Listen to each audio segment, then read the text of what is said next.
Olá, meu querido amigo. É um prazer muito grande poder falar para você sobre o capítulo bíblico proposto para o dia de hoje, que é Deuteronômio 27.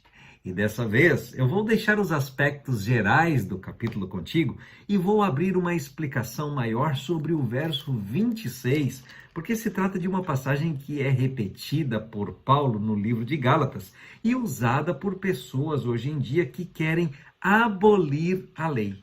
Em Gálatas capítulo 3, versos 1 a 14, Paulo, falando da justificação pela fé, cita Deuteronômio 27, 26, na abordagem de que Cristo se tornou maldição em nosso lugar, porque enfrentou a maldição da lei.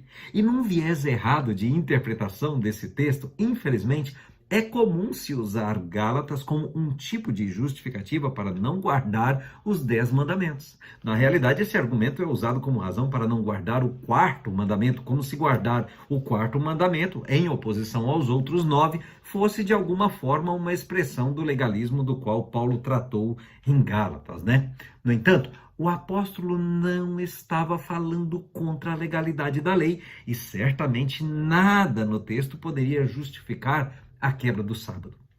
A chave, meu querido irmão, encontra-se em Gálatas 3:10, em que Paulo escreveu que, abre aspas, todos os que são das obras da lei estão debaixo de maldição. E então ele citou Deuteronômio 27, 26.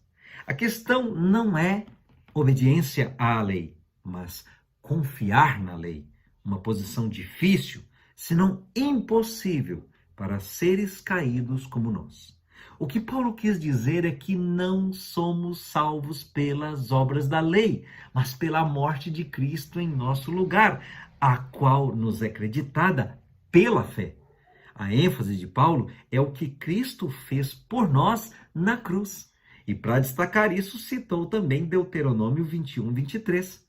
Como Jesus, Paulo disse, está escrito, mostrando a autoridade do Antigo Testamento, e também, citou um texto que trata de alguém que, tendo cometido um crime capital e sido executado por isso, foi então pendurado em um madeiro, talvez para servir de exemplo.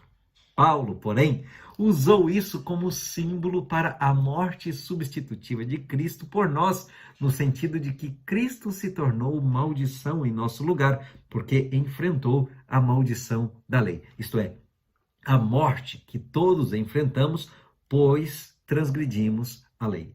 Porém, as boas novas do Evangelho dizem que a maldição que deveria ter sido nossa tornou-se dele na cruz, a fim de que recebêssemos, pela fé, o Espírito prometido.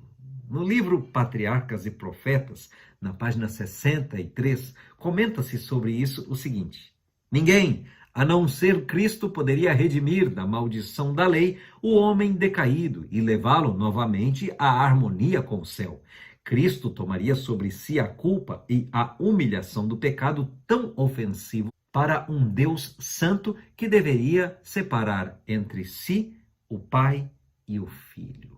Então, meu querido irmão, pense no que você enfrentaria se recebesse a punição justa por seus erros. No entanto, visto que Cristo suportou a punição por seus erros em si mesmo, de forma que você não precisa fazê-lo, fica a pergunta: qual deve ser a sua resposta ao sacrifício dele?